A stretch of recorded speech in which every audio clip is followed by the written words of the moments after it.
வணக்கம். வாங்க இன்றைக்கி வீடியோவில் சிறகு அவரை பொரியல் பார்க்கவே சூப்பராக இருக்குங்களா, சாப்பிடவும் நல்லா இருந்துச்சு. கண்டிப்பாக ஒரு தடவை ட்ரை பண்ணி பாருங்கள். இதுதான் சிறகு அவரை.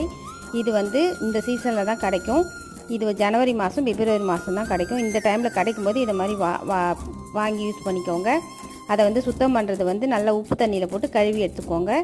இது நம்ம எடுக்கிற அவரைக்காய் மாதிரி 2 பக்கம் நார் வராது, 4 பக்கம் நார் வரும் இதில். இப்போ இதை ஒரு வாணலில் கடுகு, உளுத்தம்பருப்பு, கடலை பருப்பு என்ன சேர்த்துக்கலாம். நான் பாசிப்பருப்பு தான் சேர்த்துருக்கேன். சேர்த்துட்டு நல்லா வெடிச்சதுக்கப்புறம் வெங்காயம் சேர்த்துக்கோங்க. அதுக்கப்புறமா நல்லா வதங்கினதுக்கப்புறம் நம்ம கட் பண்ணி வச்சு அவரைக்காயும் சேர்த்துக்குங்க. நல்லா வதக்கி விட்டுட்டு பாசிப்பருப்பு சேர்த்து காரத்துக்கு மிளகாய் தூள், மல்லித்தூள் சேர்த்துக்குங்க. உப்பு தேவையான அளவு சேர்த்துக்கோங்க.